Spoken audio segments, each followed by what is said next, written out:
Nah, tetapi kita harus tahu bukan cuma dosa yang bisa membuat hati kita keras. Ada banyak hal lagi, sepertinya misalnya beban kehidupan. Oke? Saudara kerja keras buat family. Anak banyak. Saya pulang kerja harus begini, ada beban yang kita hadapi. Oke, setiap hari. Dengan beban itu, ngurus anak, kerja, pulang, harus belanja, harus ini, harus itu beban banyak. Kalau kita menganggap itu suatu beban, oke, maka kita nggak akan punya waktu buat Tuhan. Kita nggak akan punya waktu buat Tuhan. Beban itu bisa menjauhkan kita dari Tuhan, akhirnya mengakibatkan hati kita keras. Beban, stres, oke. Waduh, di kerjaan itu, waduh, sudah ini. Wah, ya stres lah, ya fear juga bisa membuat kita, sudah ada orang yang takutnya itu sampai sudah bukan takut normal lagi, saudara. Takutnya itu sampai merasakan bahwa orang itu mau jahat sama saya loh. Orang itu kepengen saya dipecat loh. Orang itu, dan saya konseling orang, sebetulnya some of you tahu orang, tapi saya nggak usah sebut namanya. Itu orang itu ngerasa ada orang ini loh, itu mau membunuh saya. Ada orang sampai artinya sudah paranoid dan ketakutannya enggak macam-macam. Nah, saudara, kalau kita entertaining ketakutan kita terus, wah ini bos saya lagi memperhatikan saya, jangan saya mau dipecat. Saudara entertain itu terus, saudara nggak ada waktu untuk Tuhan. Saudara lupakan Tuhan karena saudara sibuk dengan ketakutan ini. Sibuk dengan ketakutan. Saudara tahu nggak ada di sini, tapi saudara tahu nggak di Timotius ada yang Tuhan berkata begini, Rasul Paulus berkata, orang yang mencuri, kata Rasul Paulus, jangan mencuri lagi, tetapi engkau harus bekerja supaya engkau bisa menolong orang lain. Jadi begini, maksudnya gini, kalau orang yang nyuri itu kenapa? Nyuri itu karena kengangguran, ya kerja yang nggak mau, itu nyuri aja lah. Nah, nyuri malam-malam gitu ya, waduh, naik ke rumah orang, tangga rumah ini masuk ke dalam jadi pencuri, nyuri sesuatu. Tuhan, Rasul bilang, jangan yang mencuri, jangan mencuri lagi, ya. How untuk jangan mencuri? Kerja keras. Pakai waktu yang tadinya buat mencuri itu, sekarang pakai untuk kerja, dan kerjanya bukan hanya sekedar kerja. Kerja yang keras sekali sampai kamu punya uang lebih untuk memberi pada orang lain. Begitu kamu pakai waktumu untuk kerja sampai dapat uang kelebihan sampai bisa memberi orang lain, kamu nggak punya waktu buat nyuri. Saudara ngerti? Nggak ada waktu buat nyuri. The same thing. Ini. Beban-beban hidup ini, kalau kita memikirkan, aduh, kerjaan banyak loh, istri suka ngomel loh, kita mikirin gitu aja. Oh lah inilah, tahu nggak? Saya sih gini loh, gini. Mikirin komplain, saudara. You sibuk sama komplain, nggak punya waktu buat Tuhan. Instead of complain, instead of mikirkan beban, bilang Tuhan, saya mau lakukan apa yang Kau katakan. Saya disuruh apa Tuhan? Saya mau ngobrol sama Tuhan. I know banyak kerjaan, I know beban saya banyak, tapi saya tahu bersama dengan Engkau saya bisa mengalahkan segala perkara. Bersama dengan Engkau saya akan berjalan dari kemenangan ke kemenangan. Ngomong sama Tuhan, saudara. Dan saudara akan mendapat kekuatan. Nah, jadi di sini kita lihat bukan cuma dosa. Kalau kita punya beban kan bukan dosa. Ya. Kalau kita lagi khawatir kan bukan dosa ya, bukan. Tapi itu juga bisa membuat kita hatinya keras karena kita terlalu negatif. Kunci yang terpenting adalah di sini. Whatever you focus your attention on is what will dominate you. Kalau kita put attention kepada kerjaan yang susah, itu akan dominate kita. Itu yang akan overcome kita. Sebaliknya, whatever you don't focus on cannot dominate you. Nah, saudara lihat di sini. Kalau kita mikirkan kekhawatiran terus, kekhawatiran itu akan dominate kita. Sampai kita nggak bisa lagi dengar apa yang Tuhan katakan. Kita nggak bisa lagi merenungkan janji-janji Tuhan. Karena takut ini, takut dipecat, takut nggak punya duit, takut nggak bisa bayar, takut, terlalu sibuk sama takut, sampai yang Tuhan katakan, I shall supply all of your needs, kata Tuhan. Itu nggak kita pikirkan lagi. Kita keras akan hal itu, karena kita lebih sensitif kepada ketakutan ini. Kepada apa yang kita tidak fokus on, kita menjadi keras terhadap itu. Kalau kita tidak fokus kepada janji Tuhan yang mengatakan bahwa Tuhan akan supply all of our needs, kita nggak fokus kepada itu, kita menjadi keras kepada itu. Membuat kita pikir, I don't know bagaimana nyukupin, I don't know bagaimana. Tuhan bilang, I shall supply, I shall supply. Nah, instead of merenungkan ketakutan, kita bilang, Tuhan akan supply. So I know you gonna supply me. Bagaimana? I don't know, but I know you will supply me. Mikir kayak gitu, saudara. Dan pikir, ngobrol sama Tuhan. Ini Tuhan, minggu depan saya perlu uang ini, tapi saya nggak punya uangnya. But you said you gonna supply all of my need. Terus ngobrol sama Tuhan. Kamu akan mengalami miracle. Akan mengalami miracle. Nih, Markus 6 ayat 51. Mereka sangat tercengang dan bingung. Ayat 52 menerangkan mengapa. Setelah firman dikata mengapa, tuh ada tanda tanya, saudara. Ini missing tanda tanyanya. Jadi ayat 52 menerangkan mengapa, titik. Nah, jawabannya adalah karena hati mereka keras. Ini lagi ngelihat lagi tadi di air tadi, di kapal. Yang menjadi penyebab dari hati yang keras adalah they consider not the miracle of the loaves. Itulah sebabnya, saudara-saudara, kalau kita mengalami Tuhan, ya, mengalami Tuhan, jangan lupakan apa yang Tuhan kerjakan itu. Tapi kita mesti keep on repeating, telling people tentang saksikan kebaikan Tuhan, saksikan kebaikan Tuhan. Yang saya ceritakan berkali-kali di dalam pelajaran saya yang lalu itu, muliakanlah Tuhan. Muliakanlah Tuhan selalu. Muliakan Tuhan itu adalah magnify God, besarkan Tuhan di dalam segala apa yang Tuhan lakukan dalam hidup kita. Terangkan, ceritakan. You know what? Tuhan lakukan ini. You know what? Tuhan lakukan ini. Terangkan pada orang terus-menerus. Dan kalau kita magnify Tuhan, maka segala problem yang lain akan menjadi kecil. Magnify Tuhan. Nah, sekarang kita lihat the next page, halaman kedua. Perkara natural dan supernatural. Saudara perhatikan, kita manusia itu lebih condong, sudah pasti semua. Saya nggak bisa bilang salah satu dari saudara enggak. Kita lebih condong percaya kepada yang natural daripada yang supernatural. Kita lagi belajar mau memasuki supernatural.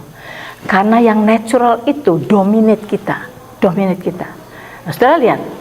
Mari kita lihat kejadiannya. Kenapa Tuhan Yesus pakai itu mengenai murid Yesus lagi di tengah danau itu. Mengapa hati murid-murid itu begitu keras? Nah, ini kejadiannya. Di Markus pasal 6 ayat 45, ini kejadian pada waktu Yesus memberikan makan kepada 5.000 orang. Kemudian Tuhan Yesus, di dalam bahasa Indonesianya begini, Tuhan Yesus memerintahkan murid-muridnya pergi ke seberang.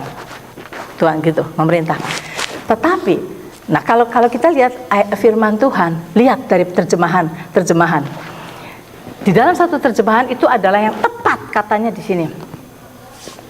And straightway, setelah Tuhan Yesus kasih makan 5.000 orang, and straightway he constrained his disciple to get into the ship and to go to the other side before unto Bethsaida.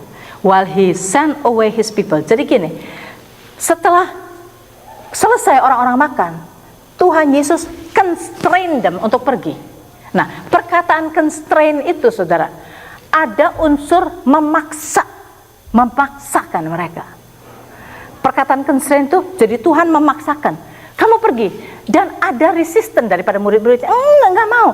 Pergi, kamu pergi. Dan Yesus itu constraint, jadi Tuhan Yesus itu memaksa mereka untuk pergi. Nah, sekarang kata constraint ini sebenarnya kuncinya untuk kita mengetahui what's going on sebetulnya. Karena nggak diceritakan kenapa. Tapi, saudara, lalu kita melihat kenapa Tuhan Yesus harus memaksa mereka pergi. Mereka akhirnya pergi kan? Pergi bukan karena mereka mau, pergi karena mereka just mentaati gurunya, menghormati gurunya. Tapi saudara-saudara gini, kalau kita lihat murid-murid Yesus itu penjala-penjala ikan, ya.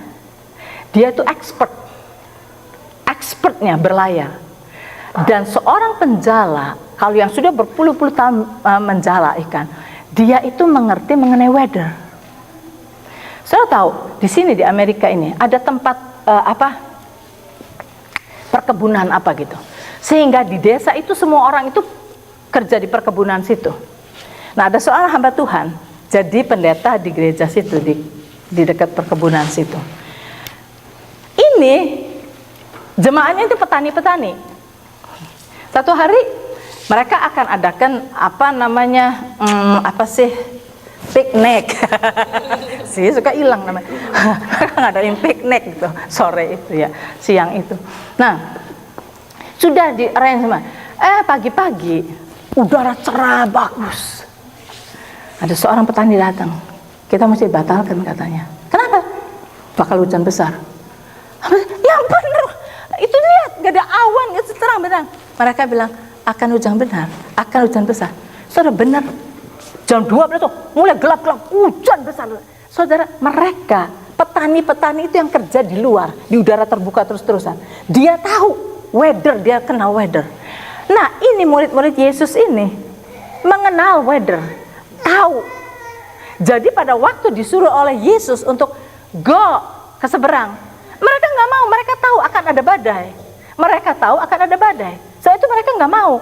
Tapi Yesus memaksa, constrain them, go ke seberang. Nah, yang mereka miss apa? Sudah lihat nih, the Rhema word of God ke seberang. Kalau Tuhan berkata ke seberang, mereka pasti nyampe ke seberang. The same thing with Petrus lagi, boleh nggak saya jalan di atas saya? Mari, jalan, bisa dia, karena Rhema word of God. Nah, Tuhan Yesus bilang pergi ke seberang, destinasinya ke seberang. Tuhan Yesus nggak bilang pergilah di tengah-tengah kamu tenggelam semua, enggak. Pergi ke seberang. Jadi kalau Tuhan bilang ke seberang, perhatikan perkataan Yesus, ke seberang, pasti kamu sampai ke seberang. Nah, sekarang mereka itu tahu bakal ada badai, enggak mau. Tuhan bilang go, dipaksa sama Yesus, pergi akhirnya. Ya. Begitu pergi, datang tengah danau, benar kan? Apa yang sesuai dengan knowledge mereka happen. Begitu yang mereka ketahui, natural things yang mereka ketahui itu terjadi, nah mereka bilang, you see that? Makanya saya nggak mau dari tadi ke sana. You see that? Saudara tahu nggak? Itu seringkali kita lakukan, bukan di dalam berlayar, tapi saudara bisa gini. Misalnya kita disuruh apa? Nggak mau. Kenapa? Pasti dia nggak mau. Nah, cobalah, kasihan dia gini. Pasti dia nggak mau. Coba, oke? Terus dia nggak mau. You see that? Nggak mau kan? Dan kita bangga akan prediction kita yang negatif itu. Kita bangga. You see that? Makanya jangan. No. Tuhan bilang kasihi dia.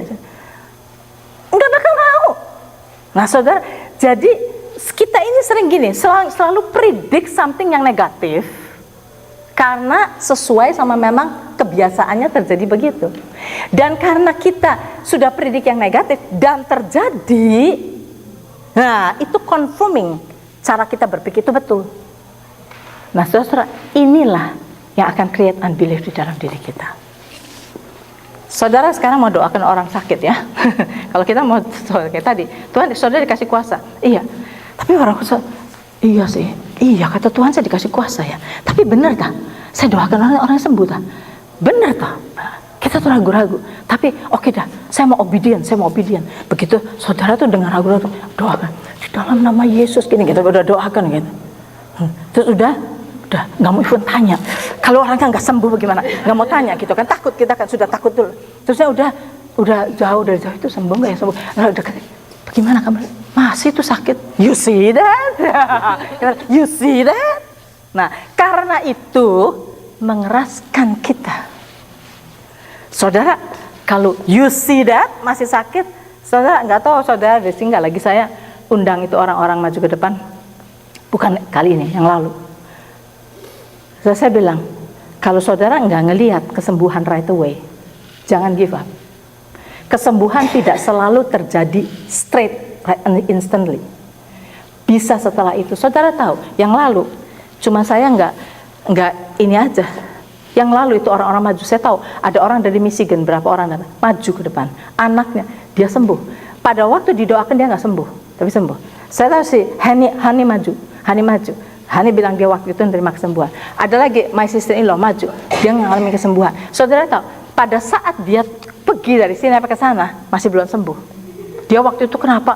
Ini apa namanya? Oh ini jantungnya, my sister, jantungnya duk. Dia bilang dia sudah ada something nggak benar. Waktu dia suruh maju ke depan, dia maju ke depan. Yang doakan nggak tahu siapa, orang doakan. Nah terus dia turun duduk ke sana, masih itu duk. Terus begitu kita worship, dia bilang pada waktu worship hilang semua. Padahal itu kejadian dari malam. Dia gitu, dia udah ngerasa something wrong nih. Mungkin dia mesti ke emergency, dia nggak mau ke gereja, tapi Tuhan suruh dia ke gereja. Nah saudara lihat di sini, kesembuhan waktu itu terjadi. Orang yang dari Michigan, 2 papa sama anak sembuh. Saya ke Michigan, dia ngalamin kesembuhan, tapi tidak right away. Dan kita kan nggak tahu itu semua kejadian. Saudara-saudara, jadi jangan kita itu predicting something yang negatif. Dan begitu yang negatif itu terjadi, kita bilang, I know it's going to be like that. Kalau kita begitu, cara kita nggak akan maju-maju. Setelah kita tahu something tidak terjadi, kita nggak mau lagi. Saya nggak mau lagi.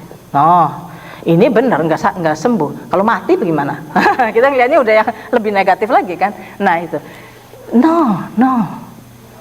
Nah di sini nanti kita belajar bagaimana untuk supaya tidak mikir begitu. Jadi saudara, murid Yesus itu makanya pada saat angin tofan itu datang, mereka bilang, you see, I know this is bakal happen. Karena mereka sudah predik dan memang terjadi, maka mereka kembali lagi kepada usaha manusia mereka. Mereka tidak lagi, mereka lupa akan kuasa Tuhan. Mereka lupa akan siapa Tuhan itu. Lupa mengenai 5 ketur roti 2 ekor ikan, lupa. Mereka go back kepada natural mind mereka.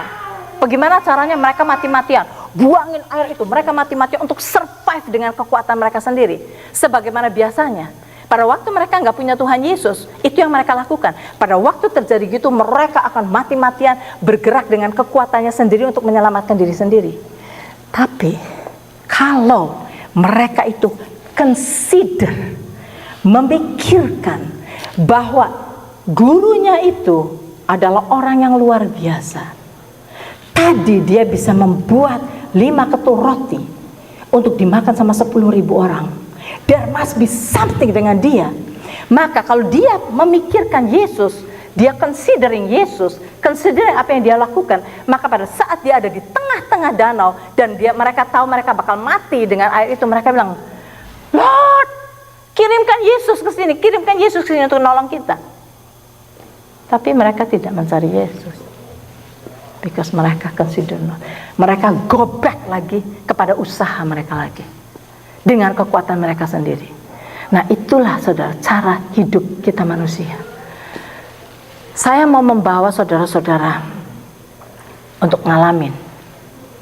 Pada waktu saudara mau nyoba, akan ada kegagalan-kegagalan. Tapi jangan stop. Jangan prophesy yang negatif. Jangan biarkan yourself prophesy untuk terjadi pada dirimu sendiri. No, kamu mesti lihat yang positif. Nanti kita akan belajar.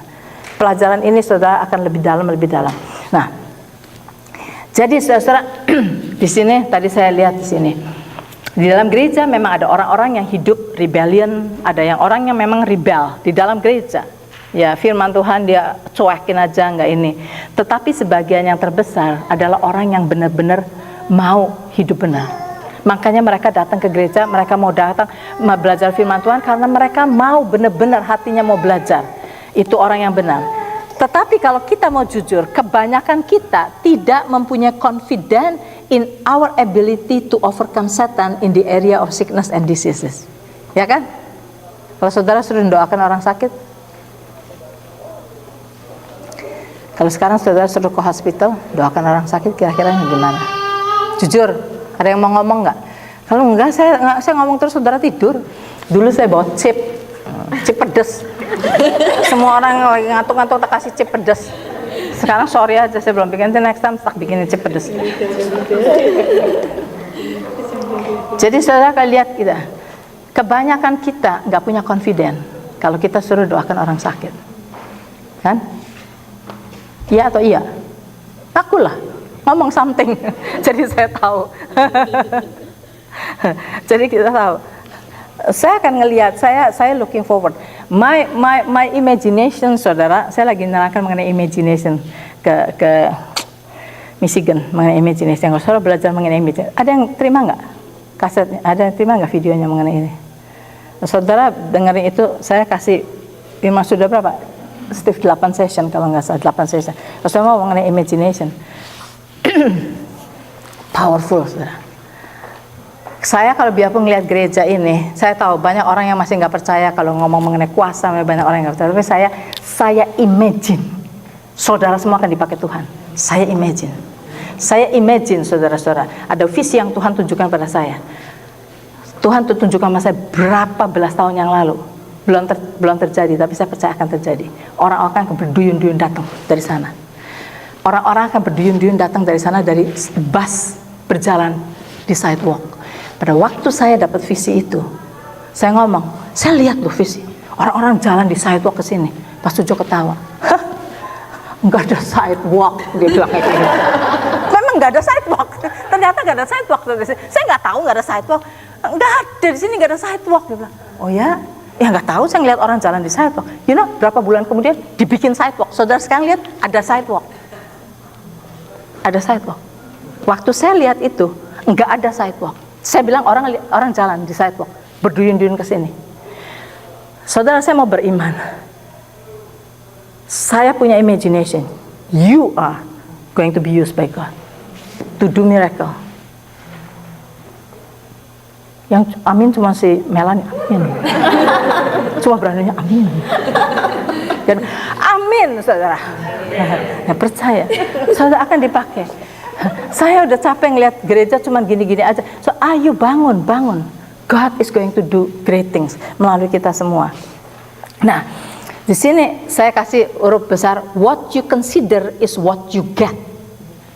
What you consider is what you get. Nah, sekarang ini, the word consider itu artinya adalah to take into account, to ponder, to study, to examine, to deliberate upon, to sum it up is to meditate.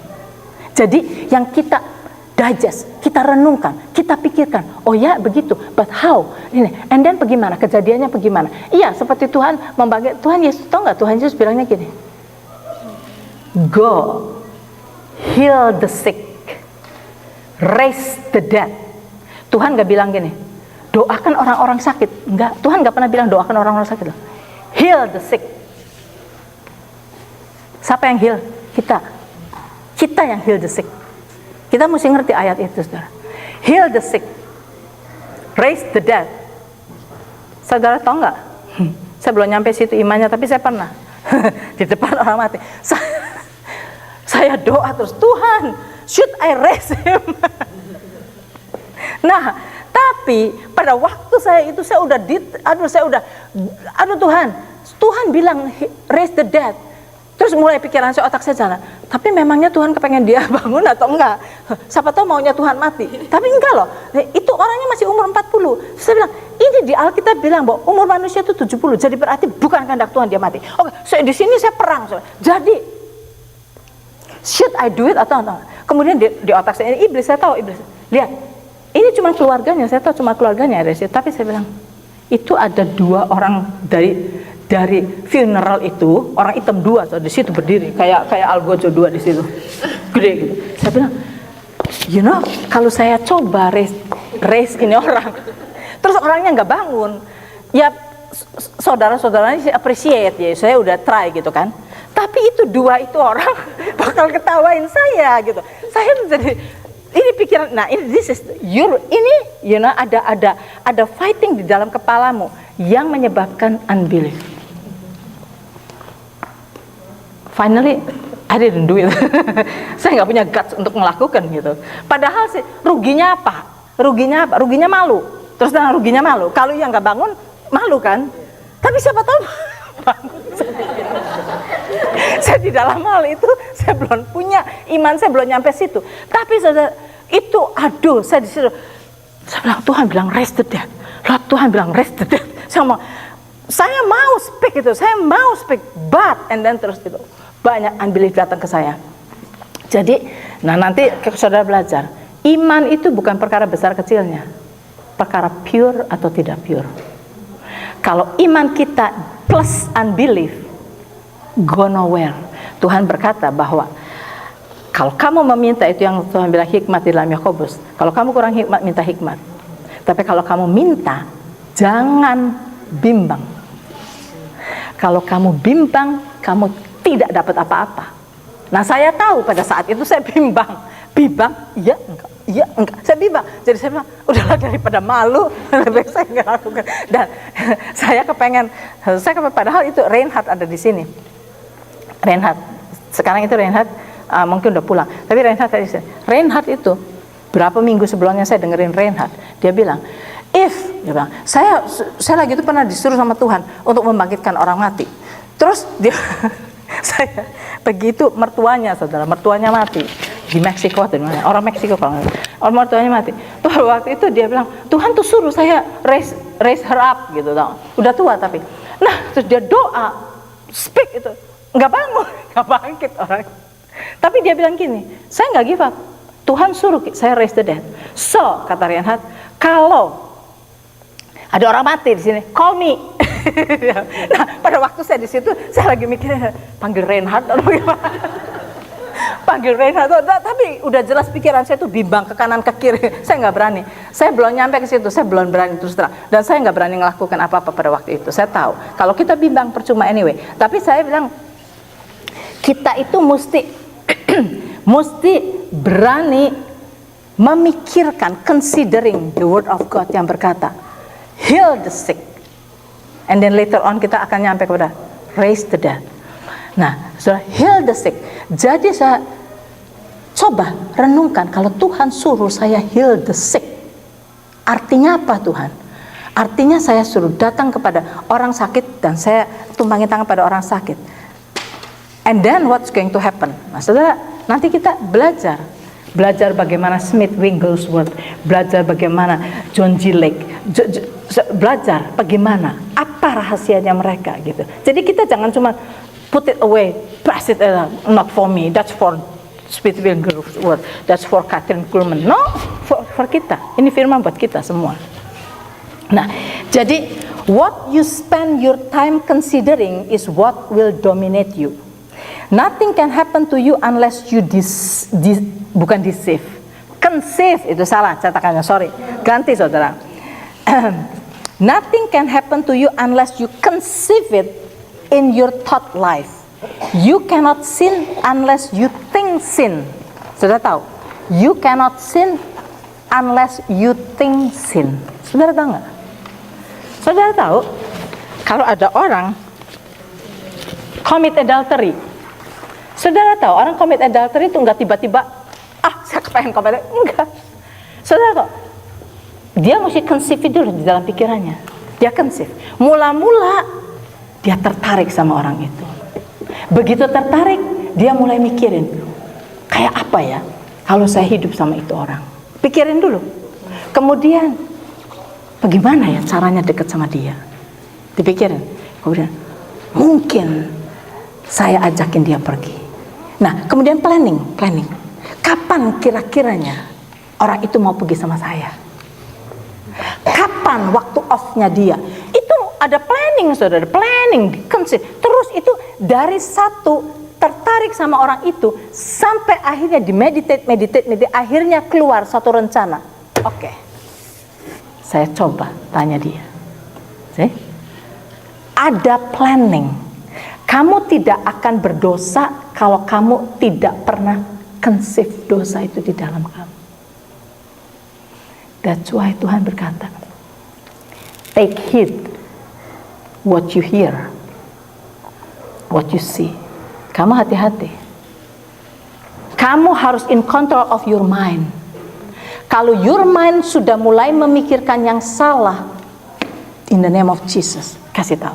Saya cuma mau memikirkan apa yang benar, apa yang baik, apa yang dari Tuhan. Tuhan berkata, pikirkanlah apa yang baik, apa yang berkenan, apa yang mendatangkan kebaikan, mendatangkan apa, semua itu. Pikirkanlah itu. Jadi jangan izinkan pikiran yang negatif, yang jelek, mengenai orang, mengenai apa itu, grogotin kita. Begitu kita ada pikiran jelek, forget it, nothing to do with me, I want to think about God. Discipline your mind, discipline your mind. Nih, jadi jangan consider hal yang seperti itu.